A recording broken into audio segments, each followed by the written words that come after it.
آپ نے کیا جادو کیا کہ اچانک سب پختون قوم پرست، بلوچ قوم پرست، پیپلز پارٹی اور وہ سب پی ٹی ایم کے پلیٹ فارم پہ آپ کی قیادت میں متحد ہو گئے؟ تو وہ جادو کچھ ہمارے ساتھ شیئر کرنا چاہیں گے؟ صافی صاحب، ہماری اگر تجویز تھی کہ حلف نہ اٹھائے جائیں اور اسمبلیوں میں نہ جایا جائے، لیکن اگر بڑی جماعتوں نے کہا کہ نہیں جانا ہے یا ان کے لیے ناگزیر ہے یا جو بھی وجوہات تھی، تو ہم بھی اپنے تحفظات کے ساتھ ان کے ساتھ رہے۔ پھر جب ملک میں ہم نے ملین مارچ کی ایک سال مسلسل عرصہ اس پہ گزرا، تو بھی ان تمام سیاسی پارٹیوں کی ایک حمایت ہمیں حاصل تھی، اور ہم اس دوران میں آل پارٹیز کانفرنس بھی کیا کرتے تھے، اور ایک متفقہ موقف مسلسل ہم دہراتے رہے۔ ہمارے ملین مارچز میں بھی شرکتیں جزوی طور پر ہوتی رہتی تھیں، لیکن جس وقت ہم نے آزادی مارچ کا فیصلہ کیا، یعنی اسلام آباد آنے کا، تو آپ نے دیکھا کہ تمام سیاسی جماعتیں ہمارے ساتھ کنٹینر پہ تھیں، اور تمام راستے میں تمام پارٹیوں نے ہمارا استقبال کیا۔ بہت ایک یکجہتی رہی، گو کہ وہ وحدت نہیں تھی کہ جس میں ہم سب برابر کے ذمہ دار تصور کیے جائیں، لیکن ایک دوسرے کو ہم سپورٹ کرتے ہیں۔ لیکن جب آپ لوگ اسمبلیوں میں گئے اور پھر آپ نے صدارتی الیکشن بھی لڑا، تو اس نے آپ لوگوں کے دھاندلی کے سارے بیانیے کو بے وقت نہیں کیا؟ دیکھیے، اس میں بہت بڑی لمبی چوڑی بحث و تمہیز کے بعد ایک رائے قائم ہوئی کہ اگر پی ٹی آئی کے علاوہ ساری پارٹیاں اکٹھی ہو جائیں تو پھر دھاندلی والا حصہ جو ہے وہ اقلیت میں آ جاتا ہے، تو ہم پھر سسٹم کو چلا سکتے ہیں۔ لیکن چونکہ یہاں پر اس پورے سسٹم میں چاہے دھاندلی ہو یا بعد میں حکومت سازی ہو، اسٹیبلشمنٹ مداخلت کرتی رہی ہے، اور اس قسم کی کوئی بھی چیز جو کہ ہم اپنی رائے رکھتے تھے کہ نہیں ہوگا، لیکن دوسری بڑی جماعتوں کی رعایت کرتے ہوئے جہاں ہم نے اپنے موقف میں نرمی دکھائی یا اپنے رویے میں نرمی دکھائی، تو اس کے نتیجے پھر بعد میں واضح طور پر سامنے آئے کہ ہم نے اس غلط نظام کو اور دھاندلی کے نظام کو تقویت دی ہے، لہٰذا یہ قوم کا ہمارے اوپر قرض ہے کہ ہم اس قرض کو چکائیں، کیونکہ ووٹ عام آدمی کی امانت ہے، ووٹر کی امانت ہے، جس پر ڈاکہ ڈالا گیا تھا، اور اس کو واپس قوم تک واپس لے جانے میں بالآخر تمام سیاسی جماعتیں جب انہوں نے سب کچھ صورتحال دیکھا اور سارے حقائق ان کے سامنے آئے، اور حکومتوں کی نااہلیاں بھی سامنے آ گئی ان 2 سالوں میں، کہ صرف یہ نہیں کہ الیکشن میں دھاندلی ہوئی تھی، بلکہ دھاندلی کی بنیاد پر لائی گئی حکومت وہ ملک کو چلانے میں بھی ناکام ہو گئی، معیشت ملک کی تباہ ہو گئی۔ آپ دیکھیں کہ جہاں 5.5% اور اس کے بعد 6.5% سالانہ ترقی کا تخمینہ لگایا گیا تھا، وہاں ان کی حکومت آنے کے بعد پہلی مرتبہ پہلے سال میں تخمینہ 1.9% پہ آ گیا، اور دوسرے سال میں 0 سے نیچے چلا گیا۔ لیکن اگر ان کے جی ڈی پی کا ریشو اچھا رہا تو ان دونوں جماعتوں پہ کرپشن کے سنگین الزامات بھی ہیں، تو اس طرح ٹھیک ہے انہوں نے آپ کو لیڈر مان لیا ہے، لیکن اس وقت یہ حکومت کا الزام درست نہیں ہے کہ آپ ان 2 بڑی کرپٹ جماعتوں کی کرپشن کو بچانے میں لگے ہوئے ہیں اور آپ ان کا سہارا بن رہے ہیں۔ دیکھیے، میں اس موضوع پر اپنی ایک رائے رکھتا ہوں۔ ایک تو میڈیا ہے، میڈیا کی دنیا میں چور چور چور چور چور چور چور، یہاں تک کہ ہر آدمی سوچتا ہے کہ شاید واقعی یہ چور ہے۔ بات بنیادی یہ ہے کہ یہ احتساب جب مشرف آیا تو اس وقت سے چل رہا ہے، اور مشرف صاحب نے ہی اس وقت نیب کا ادارہ قائم کیا۔ مجھے یاد ہے متحدہ مجلس عمر کے قائدین کی ایک میٹنگ تھی جنرل مشرف کے ساتھ، تو میں نے بڑی صراحت کے ساتھ ان سے یہ کہا تھا کہ یہ نیب کا جو ادارہ آپ نے قائم کیا ہے، یہ صرف ان لوگوں کا احتساب کرے گا کہ جو بے نظیر کے وفادار ہیں، یہ صرف ان لوگوں کا احتساب کرے گا جو میاں نواز شریف کے وفادار ہیں، اور جن لوگوں نے ان سے بغاوت کی ہے اور اپنی وفاداریاں تبدیل کی ہیں ان سب کے کیسز ختم کر دیے آپ نے، اور وہ صاف ستھرے ہیں۔ یہ اعتراض اس وقت ہم نے کیا تھا، براہ راست کیا تھا میں نے۔ اب آج تک وہ سارا عمل چلا آ رہا ہے۔ زرداری صاحب 8 سال جیل میں رہے، بے نظیر بھٹو ملک سے باہر رہی، میاں نواز شریف ملک سے باہر رہا، یہاں جیلیں گزاری، پیشیاں گزاری، ساری چیز مراحل سے گزرنے کے بعد آج پھر ایک اور مرحلہ آ گیا کہ بیچ میں ان کی حکومتیں آ گئی اور وہ صاف ستھرے ہو گئے، صادق اور امین ہو گئے، ایک نے بھی حکومت کر لی، دوسرے نے بھی حکومت کر لی، اور آج جب دوبارہ ایک دھاندلی زدہ حکومت آئی تو ان سیاسی جماعتوں کو ڈیفینسو پہ ڈالنے کے لیے ان کے خلاف پھر وہ کیسز زندہ کر دیے گئے جو اس سے پہلے چلائے جا چکے تھے۔ لیکن وہ بھی اپنے کیسز کا ڈیفینس تو نہیں کر سکے، نہیں عدالتوں سے اپنے آپ کو معصوم ثابت نہیں کر سکے۔ میرے گزارش ہاں جی، جس وقت ماشاء اللہ ہوتا ہے اور فوج کا غلبہ ہوتا ہے تو پھر تمام ادارے اس کے زیر اثر آ جاتے ہیں، ان کے دباؤ میں آ جاتے ہیں۔ ہم بصد احترام، تو اس وقت تو جمہوریت ہے نا؟ جمہوریت کہاں ہے؟ جمہوریت کوئی نہیں ہے، ابھی وہی حکومت ہے، وہی روش ہے۔ اب بات بنیادی یہ ہے کہ اگر آپ کا اعتراض ہے میاں نواز شریف صاحب پہ، یا آپ کا اعتراض ہے میاں شہباز شریف صاحب پہ، یا آپ کا اعتراض ہے آصف علی زرداری صاحب پہ، کیا آپ کا اعتراض پھر شیرپاؤ خان پر بھی ہے؟ کیا اسفندیار ولی خان پر بھی ہے؟ کیا اختر جان مینگل پر بھی ہے؟ کیا محمود خان اچکزئی پر بھی ہے؟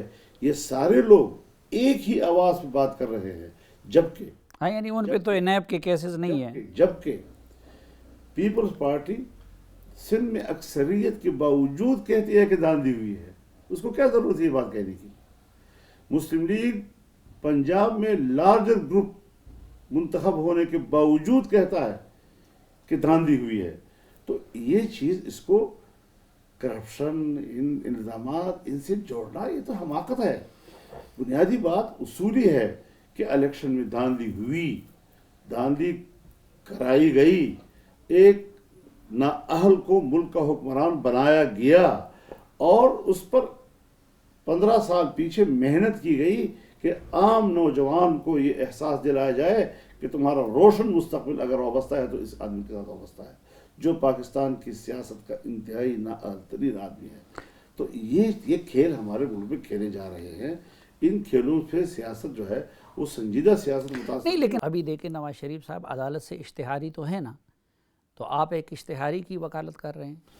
دیکھیے بات یہ ہے کہ میں پھر کہتا ہوں کہ اس قسم کے حربے ضیاء الحق کے زمانے میں بھی سیاستدانوں کے خلاف استعمال ہوئے، اس قسم کے حربے مشرف صاحب کے زمانے میں بھی سیاستدانوں کے خلاف استعمال ہوئے، اور آج بھی ایک آمرانہ حکومت ہے کہ جس کے اندر اسی قسم کے حربے استعمال ہوتے ہیں۔ لہٰذا جمہوری سیاستدان کی نظر میں اس قسم کے اقدامات اس کی کوئی اہمیت نہیں ہوا کرتی۔ اچھا، آپ نے فرنٹ مینوں کا ذکر کیا، تو کل جو شبلی فراز صاحب اور علی امین گڈناپور صاحب نے جو پریس کانفرنس کی ہے اس میں آپ کے فرنٹ مینوں کے نام پہ جتنی جائیدادیں اور میرے خیال میں تو آپ مجھے چھوٹے سے زرداری صاحب نظر آ گئے۔ مجھے صرف دکھ اس بات پر ہے کہ شبلی فراز کو خود اس کیٹیگری میں نہیں لانا چاہیے تھا اپنے آپ کو۔ اور آپ بتائیں مجھے کہ میرے خلاف ایسے لوگ باتیں کرتے ہیں جن کو یہ پتہ نہیں ہے وفاقی وزارت کا منصب بھی دیا ہوا ہے، جن کو یہ پتہ نہیں ہے کہ کلبھوشن پاکستان کے جیل میں ہے یا ہم نے ہندوستان کے حوالے کیا ہے۔ ایسے لوگوں کو آپ کشمیر حوالہ کریں گے تو وہ تو ایسی باتیں کریں گے۔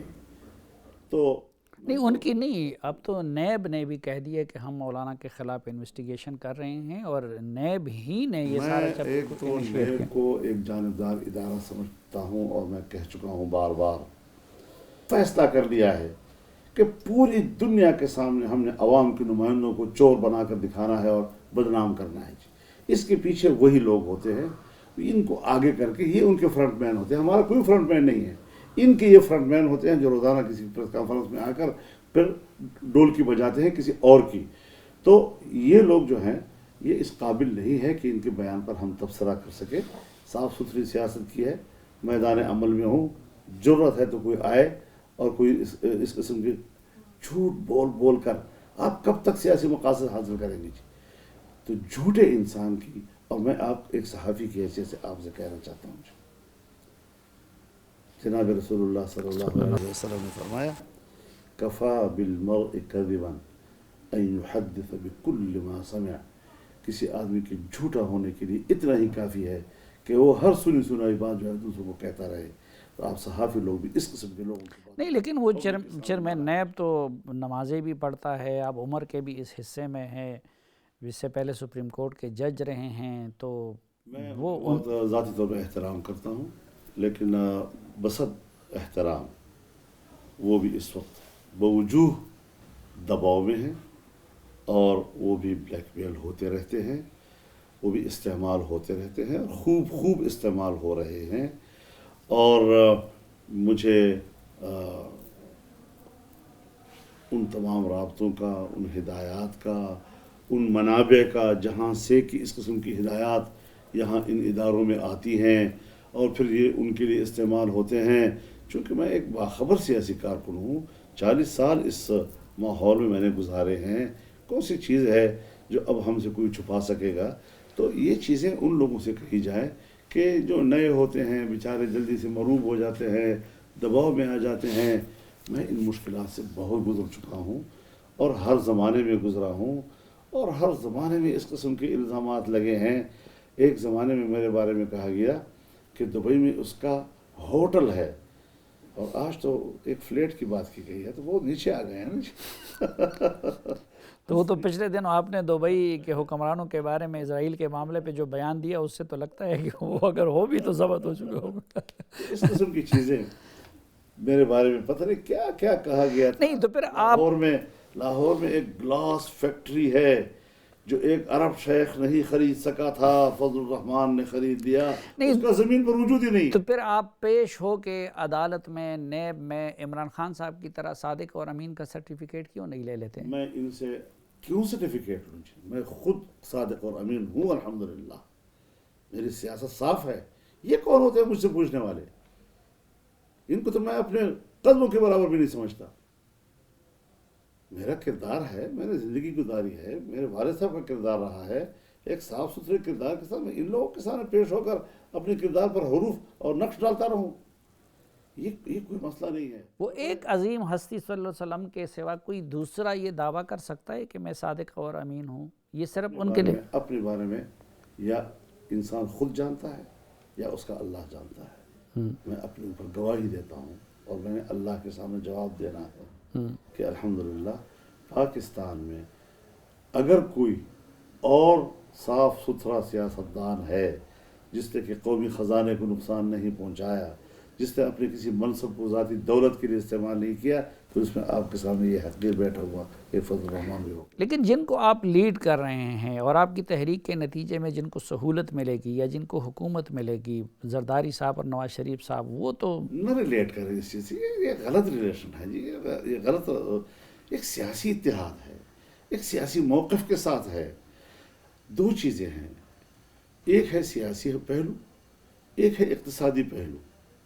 ہمارا جو باقاعدہ اعلامیہ ہے، اس اعلامیے میں بھی ان دو پہلوؤں کو اجاگر کیا گیا ہے کہ جہاں سیاست ہوگی، جہاں سیاسی اصول ہوں گے، جہاں سیاسی ادارے ہوں گے، جہاں انتخابی ادارے ہوں گے، جہاں انسانی حقوق کے مسائل ہوں گے، جہاں پر پھر معیشت کا مسئلہ ہوگا، لوگوں کی خوشحالی کا مسئلہ ہوگا. اور تو پھر آپ یہ دو چیزیں ان سیاست اور اس ماحول کا، تو پھر آپ یہ تو آپ عمران خان کی زبان بول رہے ہیں کہ چور اور چور. نہیں، آپ عمران خان کے نقش قدم پہ چل پڑے ہیں مولانا صاحب. آج وہی عمران خان کی سنت آپ دہرانے جا رہے ہیں کہ ہم اسلام آباد آئیں گے، ہم استعفے دیں گے، ہم اس پارلیمنٹ کو نہیں مانتے. تو عمران خان کے راستے پہ تو آپ چل پڑے ہیں. بہت فرق ہے، بہت فرق ہے صافی صاحب، بہت فرق ہے، آسمان و زمین کا فرق ہے. اس وقت ہمارا الیکشن کمیشن پہ کوئی اعتراض نہیں تھا، نہ اس کا تھا نہ ہمارا تھا. اس وقت انہوں نے 4 حلقوں کی بات کی تھی، پھر 4 سے چلے گئے ہیں 10 پہ. پھر جتنا جتنا ہم مانتے گئے اتنا وہ بڑھتا گیا، یہاں تک کہ 70 حلقوں تک چلا گیا. ہم نے 70 حلقوں تک بھی ہاں کر دی. اس کے پاس کوئی دلیل نہیں تھی. اس وقت کوئی دباؤ نہیں تھا. اب تو دھاندلی ہوئی ہے. اس وقت دھاندلی کی کسی ایک پارٹی کا بھی اعتراض نہیں تھا جی. صرف اس کا اعتراض تھا صرف 4 حلقوں پہ ابتدا میں جی. کوئی سیاستدان جیل میں نہیں تھا اس وقت جی. آج سارے لوگوں کو جیل میں ڈال کر آپ الیکشن کرا رہے ہیں. نہ اہل قرار دے کر آپ نے ملک میں الیکشن کروائے. اور اس وقت R T S system fail نہیں ہوا تھا. اس دفعہ باقاعدہ مغرب کے بعد R T S system fail کر دیا گیا جی. کیا مارا تھا اس کا پورے ملک میں. اور 10 روز 15 روز تک نتیجے بدلتے رہتے تھے, آتے رہتے تھے جی. یہ چیز اس دور میں ساری ہوئی ہے, یہ اس وقت نہیں تھی. تو بڑا آسمان و زمین کا فرق ہے. یہاں پہلے دن سے سب کا موقف ایک ہی ہے. 25 جولائی کو الیکشن ہوا تو 26 جولائی کو سب کا موقف آ گیا, اور ایک ہفتے کے اندر اندر متفقہ موقف طے کر لیا گیا, اور اس کے بعد مسلسل ایک ہی موقف چلا آ رہا ہے. اس موقف پر عمل درآمد کے حوالے سے کچھ اونچ نیچ رہی ہے, لیکن موقف میں کوئی تبدیلی نہیں آئی.